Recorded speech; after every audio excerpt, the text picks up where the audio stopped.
ത്തും ചാരത്തും വീഥികളിലും ഭവനങ്ങളിലും വിവിധ വ്യാപാര സ്ഥാപനങ്ങളിലും വാഹനങ്ങളിലും ഒക്കെ നിന്ന് ഞങ്ങളെ ശ്രവിക്കുന്ന നല്ലവരും പ്രബുദ്ധരുമായ ഈ ദേശനിവാസികൾക്ക് യേശുക്രിസ്തുവിന്റെ ധന്യനാമത്തിൽ ഞങ്ങളുടെ സ്നേഹവന്ദനങ്ങളെ അറിയിക്കുന്നു. സനാതനമായ സത്യസുവിശേഷം ഒരു പ്രാവശ്യം കൂടി ഈ ദേശത്ത് വിളിച്ചറിയിക്കുവാൻ ഞങ്ങൾ ആഗ്രഹിക്കുകയാണ്. മറ്റൊരു കാലത്തും ഇല്ലാത്തതുപോലെ നമ്മുടെ നാട്ടിൽ അധർമ്മങ്ങളും ക്രിമിനൽ വാസനകളും ഒക്കെ പെരുകിക്കൊണ്ടിരിക്കുന്ന ഒരു സന്ദർഭമാണെന്ന് ഞങ്ങൾ പറയാതെ നിങ്ങൾക്കറിയാമല്ലോ. ഒരിക്കൽ മദ്യവും ചാരായവും കള്ളുമൊക്കെ ഉപയോഗിച്ചിരുന്ന സ്ഥാനത്ത് നിന്ന് MDMA ഒക്കെ പോലെയുള്ള മാരകമായ ലഹരി പദാർത്ഥങ്ങൾ നമ്മുടെ ഗ്രാമപ്രദേശങ്ങളിൽ പോലും സുലഭമായി കിട്ടുന്ന ഒരു സാഹചര്യമാണ് ഇന്നുള്ളത്. പണ്ട് പ്രായമുള്ളവരൊക്കെയാണ് മദ്യമൊക്കെ ഉപയോഗിച്ചിരുന്നതെങ്കിൽ ഇന്ന് കൊച്ചു കുഞ്ഞുങ്ങൾ പോലും, സ്കൂളിലൊക്കെ പഠിക്കുന്ന കുഞ്ഞുങ്ങൾ തുടങ്ങി സ്ത്രീകളടക്കം വ്യാപകമായി മയക്കുമരുന്നും മദ്യവുമൊക്കെ ഉപയോഗിക്കുന്ന നാടായിട്ട് നമ്മുടെ നാട് മാറിക്കൊണ്ടിരിക്കുകയാണ്. MDMA ഒക്കെ ആയിട്ട് നാട്ടിൽ പിടികൂടുന്നവരിൽ നല്ലൊരു ശതമാനവും സ്ത്രീകളാണെന്നുള്ളതാണ് യാഥാർത്ഥ്യം. ഇങ്ങനെ നമ്മുടെ നാട്ടിൽ ഓരോ ദിവസവും കേൾക്കുന്ന വാർത്തകൾ, സകല പ്രൊഫഷണൽ ക്യാമ്പസുകളിലും ഇത്തരത്തിലുള്ള മയക്കുമരുന്നിന്റെയൊക്കെ കച്ചവടം പൊടിപിടിക്കുന്നു എന്നാണ് വാർത്തകളിലൂടെ നമുക്കറിയാൻ കഴിയുന്നത്. കോളേജ് ഹോസ്റ്റലുകൾ, കോളേജ് ക്യാമ്പസുകൾ, നമ്മുടെ പ്രൊഫഷണൽ ക്യാമ്പസുകൾ ഒക്കെ മയക്കുമരുന്നിന്റെ പിടിയിലാണെന്ന് പലപ്പോഴും സാമൂഹ്യ മാധ്യമങ്ങളിലൂടെയും മറ്റ് പത്രമാധ്യമങ്ങളിലൂടെയൊക്കെ നമ്മൾ അറിഞ്ഞുകൊണ്ടിരിക്കുകയാണ്. ഇന്ന് പകൽ ഞങ്ങൾ നിങ്ങളോട് വിളിച്ചു പറയട്ടെ, നല്ല പ്രൊഫഷണലുകളായി നാളത്തെ നമ്മുടെ നല്ല പൗരന്മാരായി മാറേണ്ടുന്ന നമ്മുടെ കുഞ്ഞുങ്ങളൊക്കെ ചെറുപ്പത്തിൽ തന്നെ ഇത്തരത്തിലുള്ള ലഹരി പദാർത്ഥങ്ങളൊക്കെ ഉപയോഗിച്ച് നഷ്ടപ്പെട്ടുകൊണ്ടിരിക്കുന്ന, അല്ലെങ്കിൽ മാനസിക നില തെറ്റിപ്പോകുന്ന അനുഭവത്തിൽ കുറച്ചുകൂടി കടത്തി പറഞ്ഞാൽ ചില മാനസിക ആരോഗ്യ കേന്ദ്രങ്ങൾ അടയ്ക്കപ്പെട്ട അനുഭവങ്ങളിലേക്ക് മാറുന്നു. ചില ദിവസങ്ങൾക്ക് മുമ്പിൽ ഒരു യൂട്യൂബിൽ ഒരു വ്യക്തി ഒരു മനോരോഗ വിദഗ്ധനോട് നടത്തിയൊരു ഇന്റർവ്യൂവിനകത്ത് ഇങ്ങനെ പറയുന്നു: കേരളത്തിലെ മനോരോഗ ആശുപത്രികളിൽ ഇപ്പോൾ അഡ്മിറ്റ് ചെയ്യുവാൻ സ്ഥലമില്ല, അതുപോലെ ചെറുപ്പക്കാരെ കൊണ്ട് നിറഞ്ഞിരിക്കുന്നു. കാരണം എന്താണെന്നറിയാമോ? ഇത്തരത്തിലുള്ള ലഹരി പദാർത്ഥങ്ങൾ ഉപയോഗിച്ച് മാനസിക നില തെറ്റിയ അനവധി യൗവനക്കാർ നമ്മുടെ മാനസിക ആരോഗ്യ കേന്ദ്രങ്ങളിൽ ദിനംപ്രതി ചെന്നെത്തുകയാണ്. ഒത്തിരി സമ്പത്തൊക്കെ മുടക്കി കിടപ്പാടം പണയം വെച്ച കുഞ്ഞുങ്ങളെ വിദേശ നാട്ടിലൊക്കെ പഠിക്കാനയച്ചിട്ട് തിരിച്ചു വരുന്നത് മയക്കുമരുന്നിന്റെ അടിമകളായി കുഞ്ഞുങ്ങൾ തിരിച്ചു വരുന്നു. ഒരു കുടുംബത്തിന്റെ അത്താണി നശിച്ചു പോകുന്നു. കുടുംബത്തിന്റെ സാമ്പത്തിക കെട്ടുറപ്പുകൾ തകർന്നു പോകുന്നു. കുടുംബം എങ്ങനെ മുന്നോട്ട് പോകുമെന്നറിയില്ല. കൂട്ടമായി കുടുംബങ്ങൾ ആത്മഹത്യ ചെയ്യുന്ന അനുഭവങ്ങളിലേക്ക് ഈ മയക്കുമരുന്നുകൾ കൊണ്ടെത്തിക്കുന്നു. എത്രയെത്ര കുടുംബങ്ങളാണ് മദ്യവും മയക്കുമരുന്നുമൊക്കെ ഉപയോഗിച്ച് നമ്മുടെ നാട്ടിൽ നശിച്ചു പോയത്? എത്ര പേരെയാണ് ഇത് ആത്മഹത്യയിലേക്ക് കൊണ്ടെത്തിച്ചത്? എത്രയെത്ര കുടുംബങ്ങളാണ് കടക്കണിയിൽ വീണിട്ട് മുന്നോട്ട് പോകാൻ കഴിയാതെ കണ്ണുനീരോടെ കഴിയുന്നത്? നമ്മുടെ ഈ റോഡ് സൈഡിലൂടെയൊക്കെ യാത്ര ചെയ്യുമ്പോ എത്ര വീടിന്റെ മുമ്പിലാ ബോർഡ് വെച്ചേക്കുന്നതെന്നറിയാമോ? വസ്തുവും വീടും വിൽപ്പനയ്ക്ക്. കടക്കണി കയറിയിട്ട് ജീവിക്കാൻ മാർഗമില്ലാതെ ആത്മഹത്യയുടെ വക്കിൽ നിൽക്കുന്ന എത്രയെത്ര കുടുംബങ്ങളാണെന്നറിയാമോ? എല്ലാത്തിന്റെയും പിന്നിൽ നിൽക്കുന്നത് ഇത്തരത്തിലുള്ള മദ്യവും മയക്കുമരുന്നുമാണ് എന്നുള്ളതാണ് യാഥാർത്ഥ്യം. ഈ മദ്യവും മയക്കുമരുന്നും ഒക്കെ കേരളത്തിൽ മാത്രമേ ഉള്ളൂ, അല്ലെങ്കിൽ ഇന്ത്യ മാത്രമേ ഉള്ളൂ? അല്ലെന്നേ, ലോകത്തിന്റെ എല്ലാ ഭാഗങ്ങളിലുമുണ്ട്, എല്ലാ കാലഘട്ടങ്ങളിലും ഉണ്ടായിരുന്നു. പണ്ടൊക്കെ പുരാണ ഇതിഹാസങ്ങളൊക്കെ വായിക്കുമ്പോ മറ്റ് പല പേരുകളിലുമൊക്കെ അറിയപ്പെട്ടിരുന്നു. എന്നാൽ കാലം പുരോഗമിച്ചു, മനുഷ്യനങ്ങ് ചന്ദ്രനിലേക്കും ശൂന്യാകാശത്ത് താമസത്തിനുമൊക്കെ പോകുന്ന കാലഘട്ടത്തിൽ പണ്ടത്തെ മദ്യത്തിന്റെയും ആ ലഹരിയുടെയും രൂപങ്ങൾക്കും ഭാവങ്ങൾക്കുമൊക്കെ വ്യത്യാസം വന്നു എന്നുള്ളതേ ഉള്ളൂ. അന്ന് ഉപയോഗിച്ചിരുന്ന മദ്യമല്ല ഇന്ന് ഹൈടെക് നിലവാരത്തിലുള്ള രാസലഹരികൾ ഉപയോഗിക്കുന്ന അനുഭവത്തിലേക്ക് കാര്യങ്ങൾ മാറുകയാണ്. ഇന്ന് അല്പം മദ്യമോ അല്ലെങ്കിൽ മയക്കുമരുന്നോ ഒക്കെ ഉപയോഗിക്കുന്നവരെ വളരെ ഹീറോയായി കാണുന്ന നാടായിട്ട് നമ്മുടെ നാട് മാറുന്നു. എന്തിനാണ് അവരുടെ സ്വകാര്യ ജീവിതം അന്വേഷിക്കുന്നത്? അവരുടെ കലാവാസനകളെ കുറിച്ച് ചിന്തിച്ചാൽ പോരെ? അതല്ലെങ്കിൽ അവരുടെ സമൂഹത്തോടുള്ള അവരുടെ പെരുമാറ്റങ്ങൾ നോക്കിയാൽ പോരെ എന്നൊക്കെ പറയുന്നവരുണ്ട്. എന്നാൽ ഒരിക്കലും ഇത്തരത്തില് മയക്കുമരുന്നോ മദ്യമോ ഒക്കെ ഉപയോഗിച്ച എല്ലാ കാലത്തും ആർക്കും മറഞ്ഞിരിക്കാൻ കഴിയില്ല.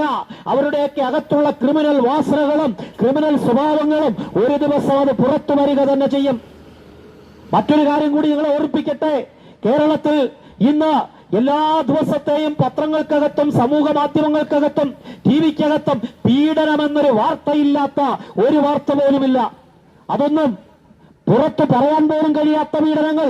സ്വന്തം മാതാവിനെ പീഡിപ്പിക്കാൻ മടിയില്ലാത്ത മക്കൾ, കൊച്ചുകുഞ്ഞുങ്ങളെ, സ്വന്തം രക്തത്തിൽ പിറന്ന മകളെ പീഡിപ്പിക്കാൻ മടിയില്ലാത്ത അച്ഛൻ, ഏറ്റവും അടുത്ത ബന്ധുമിത്രാദികളിൽ നിന്ന് കൊച്ചു കുഞ്ഞുങ്ങൾ പീഡിപ്പിക്കപ്പെടുന്നു. 4 അക്ഷരം പറഞ്ഞുകൊടുത്ത് കുഞ്ഞുങ്ങളെ പഠിപ്പിക്കേണ്ടുന്ന അധ്യാപകർ കുഞ്ഞുങ്ങളെ പീഡിപ്പിക്കുന്നു. എന്തൊരു വാർത്തകളാണെന്നറിയാമോ ചുറ്റിലുമുള്ളത്? പെൺമക്കളെയൊക്കെ വളർത്തുന്ന മാതാപിതാക്കന്മാരുടെ ഉള്ളിൽ തീയാണ്. ഒരു നിമിഷം കുഞ്ഞുങ്ങളെ വീട്ടിലൊന്നാക്കിയിട്ട് ഒരു ജോലിക്ക് പോലും പോകാൻ കഴിയാത്ത അനുഭവത്തിലേക്ക് മാതാപിതാക്കന്മാർ തീരുന്നു കഴിയുന്ന ഒരു അനുഭവത്തിലേക്ക് നമ്മുടെ നാട് മാറുകയാണ്. എന്തുകൊണ്ട് ഈ അധർമ്മം പെരുകുന്നു? അധർമ്മം പെരുകുമ്പോ ഈ തേക്കോണിൽ നിന്നുകൊണ്ട് ഞങ്ങൾക്ക് വിളിച്ചു പറയാനുണ്ട്. വിശുദ്ധ ബൈബിൾ പറയുന്നു അത് യേശുവിന്റെ വരവിന്റെ ലക്ഷണമാണ്. അധർമ്മം പെരുകുന്നതും സ്നേഹം തണുത്തുറഞ്ഞു പോകുന്നതും വിളിച്ചറിയിക്കുന്നു യേശു വരാൻ സമയമായി. യേശു ഒരിക്കൽ ഭൂമിയിലേക്ക് വന്നു. എന്തിനാ വന്നതെന്നറിയാമോ? മനുഷ്യന്റെ പാപത്തിന്റെ പരിഹാരം ചെയ്യാൻ. സ്വർഗത്തിൽ ദൈവമായിരുന്നവൻ, ദൈവത്തോടൊപ്പമായിരുന്നവൻ, ദൈവത്തിന്റെ സമത്വത്തിൽ വസിച്ചവൻ, ദൈവത്തോടുള്ള തന്നെ സമത്വം മുറുകെ പിടിക്കാതെ മനുഷ്യന്റെ രൂപത്തിൽ ബലഹീനനായ പാപിയായ പ്രയോജനമില്ലാത്ത എന്റെയും നിങ്ങളുടെയും രൂപത്തിലും സാദൃശ്യത്തിലും ദാസ്യരൂപമെടുത്ത് ഈ ഭൂമുഖത്ത് അവതരിച്ചവനാണ് യേശു ക്രിസ്തു. യേശു ക്രിസ്തു ദൈവമായിരുന്നവൻ മനുഷ്യരൂപത്തിൽ ഭൂമിയിലേക്ക് വന്നവനാണ് യേശു ക്രിസ്തു. യേശു ക്രിസ്തു ദൈവമായിരുന്നത് കൊണ്ട് യേശുവിൽ പാപമില്ലായിരുന്നു. പാപമില്ലാതെ പരമപരിശുദ്ധനായി ഈ ഭൂമുഖത്തേക്ക് വന്നവനാണ് യേശു ക്രിസ്തു. തന്റെ ജീവിതത്തിൽ യേശു പാപം ചെയ്തിട്ടില്ല, പാപത്തെക്കുറിച്ച് ചിന്തിച്ചിട്ടില്ല, പാപത്തെക്കുറിച്ച് ആർക്കും ബോധ്യം വരുത്തുവാൻ കഴിയാത്ത ആ യേശു ക്രിസ്തുവിനെയാണ് ഞങ്ങൾ ഉയർത്തുന്നത്. എന്നാൽ നമ്മുടെ ഓരോരുത്തരുടെയും പാപം യേശുവിന്റെ മേൽ ചുമത്തി എന്റെയും നിങ്ങളുടെയും എന്നെ കേൾക്കുന്ന സകല മനുഷ്യന്റെയും ഭൂലോകത്ത് ഇന്നുവരെയും ജനിച്ചിട്ടുള്ള ഇനി ജനിക്കാനുള്ള മനുഷ്യന്റെയും മുഴുവൻ പാപവും യേശുവിന്റെ മേൽ ചുമത്തി. അങ്ങനെ നമുക്ക് വേണ്ടി പാപമായി തീർന്ന യേശുവാണ്. യേശു പാപിയല്ലായിരുന്നുവെങ്കിലും നമ്മുടെ മുഴുവൻ പാപവും യേശുവിന്റെ മേൽ ചുമത്തപ്പെട്ട അവൻ പാപമാക്കപ്പെട്ടു. അങ്ങനെ യേശു നമുക്ക് പകരക്കാരനായി കാൽവരിയിൽ യാഗമായി തീർന്നു. പാപത്തിന്റെ ശിക്ഷ മരണമെന്നാണ് വിശുദ്ധ വേദപുസ്തകം പറയുന്നത്. ദൈവത്തിന്റെ നീതിയാണ്, ദൈവത്തിന്റെ നിയമമാണ്. പാപത്തിന്റെ ശിക്ഷ മരണമാണ്. ആ നിയമം തെറ്റിക്കുവാൻ ദൈവത്തിന് പോലും കഴിയില്ല. മറിച്ച് ആ നിയമത്തിന് നിവർത്തിയാക്കുക മാത്രമാണ് ദൈവത്തിന് കഴിയുക. അതുകൊണ്ട് പാപത്തിന്റെ പരിഹാരം ചെയ്യുവാൻ, ആ ശിക്ഷ അനുഭവിക്കുവാൻ, പാപത്തിന്റെ ശിക്ഷയായ മരണം സ്വന്തം ജീവിതത്തിൽ ഏറ്റെടുക്കുവാൻ ദൈവമായിരുന്നവൻ, മരണമില്ലാത്ത ദൈവം, മരണമുള്ള മനുഷ്യന്റെ സാദൃശ്യത്തിൽ ഭൂമുഖത്തേക്ക് വന്ന മനുഷ്യന്റെ പാപം സ്വന്തം ശരീരത്തിൽ ഏറ്റെടുത്തുകൊണ്ട് പാപത്തിന്റെ ആത്യന്തികമായ ശിക്ഷയായ മരണത്തിലൂടെ യേശു കടന്നുപോയി. യേശു മരണത്തിലൂടെ കടന്നുപോയി. പാപത്തെ പരാജയപ്പെടുത്തി. പാപത്തിന്റെ ശിക്ഷ യേശു ഏറ്റെടുത്തു.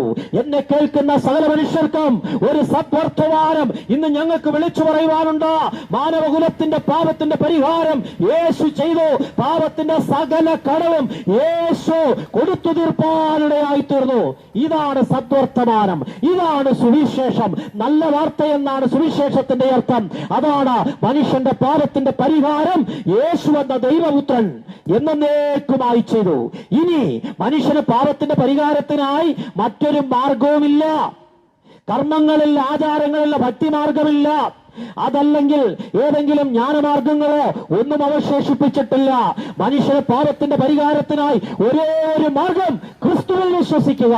യേശു ക്രിസ്തുവിന്റെ ദൈവപുത്രത്വത്തിൽ വിശ്വസിച്ച യേശുവേ നീ എനിക്ക് പകരക്കാരനായി കാൽവരിയിൽ മരിച്ചു എന്ന് ആര് വിശ്വസിച്ച യേശു ക്രിസ്തുവിന്റെ പാപ പരിഹാര ബലി, ആ പ്രായശ്ചിത്ത യാഗത്തിൽ ആർ വിശ്വസിക്കുന്നുവോ അവർക്ക് സൗജന്യമായി പാപമോചനം ലഭിക്കുകയാണ്. ഇന്ന് പകൽ പാപമോചനത്തിന്റെ ഏകമാർഗം യേശുവാണ്.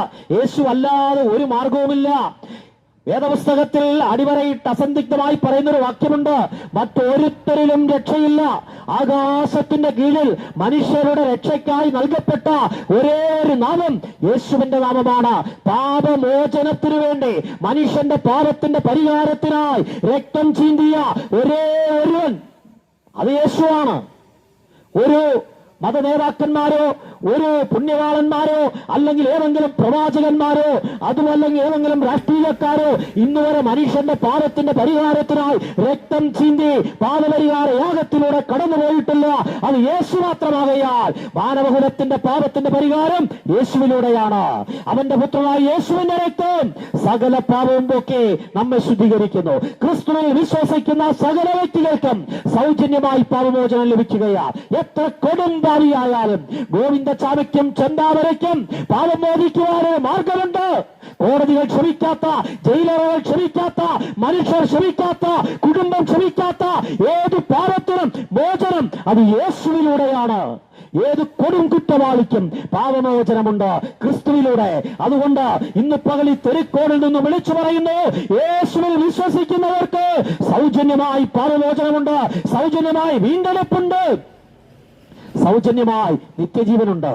അവനെ കൈക്കൊണ്ട് അവന്റെ നാമത്തിൽ വിശ്വസിക്കുന്ന ഏവർക്കും ദൈവമക്കളാകുവാൻ അവൻ അധികാരം കൊടുത്തു എന്നാണ് വേദപുസ്തകം പറയുന്നത്. അങ്ങനെയാണെങ്കിൽ ക്രിസ്തുവിൽ വിശ്വസിച്ചാൽ നിങ്ങൾക്ക് ദൈവത്തിന്റെ മകനും മകളുമായി മാറാൻ കഴിയും. അതിന് മതം മാറണ്ട, അതിന് ഏതെങ്കിലും നേർച്ച കൊടുക്കണ്ട, കാഴ്ച കൊടുക്കണ്ട, ഏതെങ്കിലും പ്രത്യേകിച്ച് പള്ളിയിൽ പോകണ്ട, തീർത്ഥാടനം നടത്തണ്ട.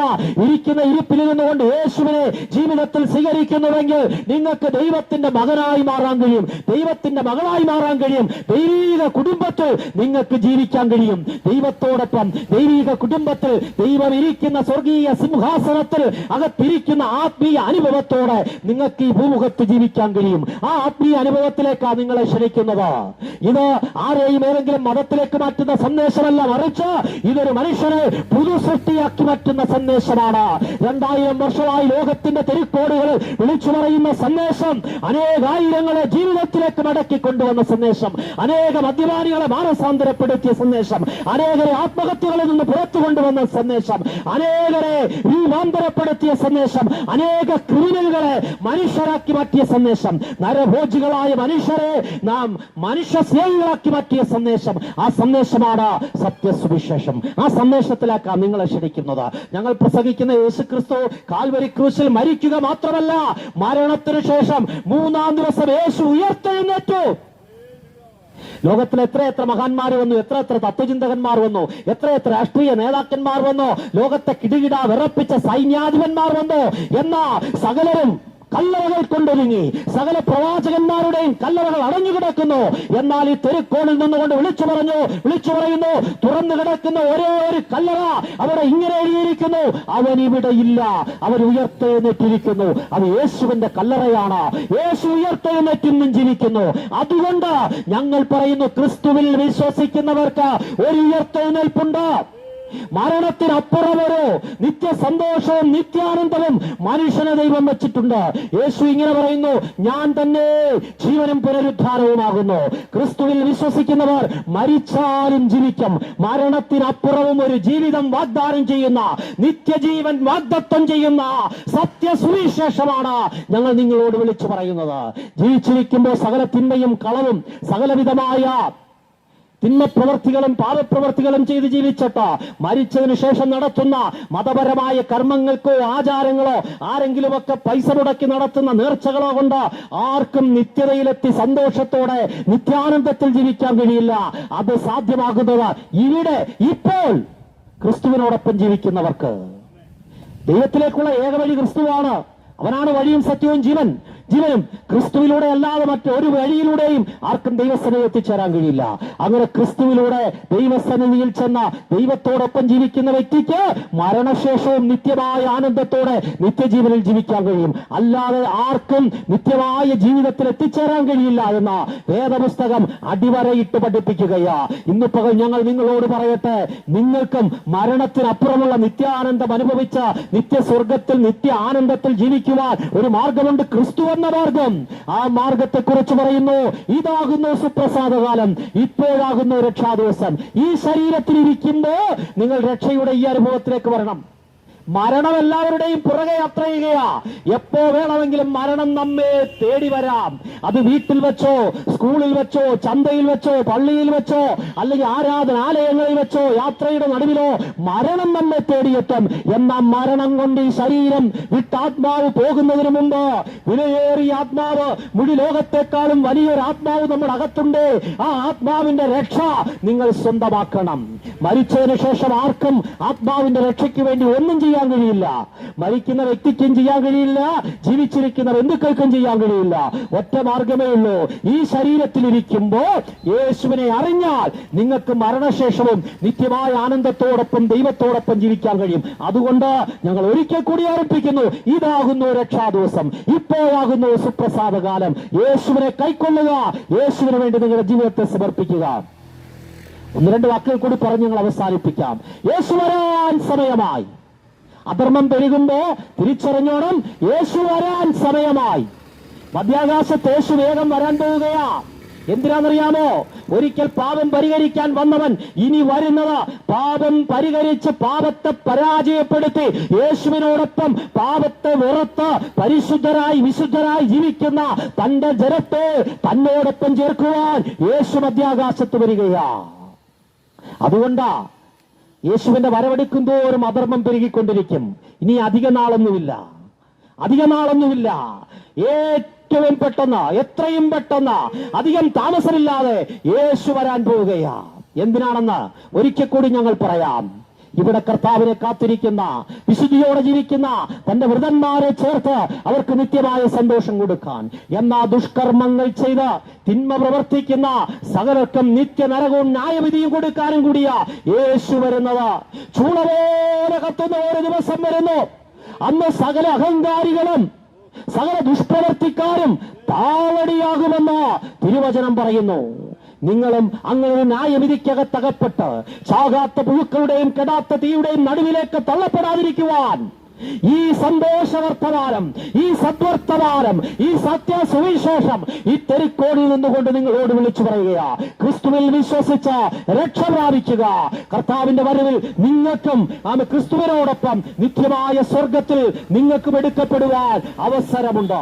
ഈ സന്ദേശത്തെ തള്ളിക്കളയാൻ സ്വീകരിക്കുവാൻ നിങ്ങളെ ക്ഷണിച്ചുകൊണ്ട് വാക്കുകൾക്ക് വിരാമം കുറിക്കുന്നു. ദൈവം നമ്മെ സഹായിക്കട്ടെ.